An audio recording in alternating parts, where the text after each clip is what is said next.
And to remove this screw, which will take this gimbal ribbon cable or gimbal cable off, and this other screw here.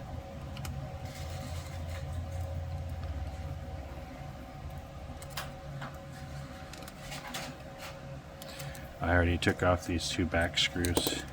Gotta be careful of this ribbon cable here. Now we have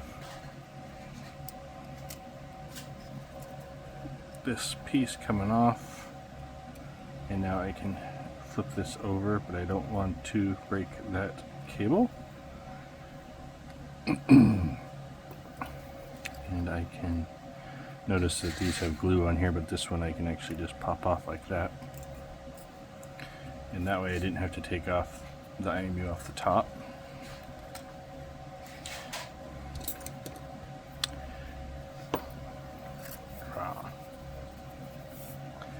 This right here is the antenna that comes off of this leg for the replacement leg.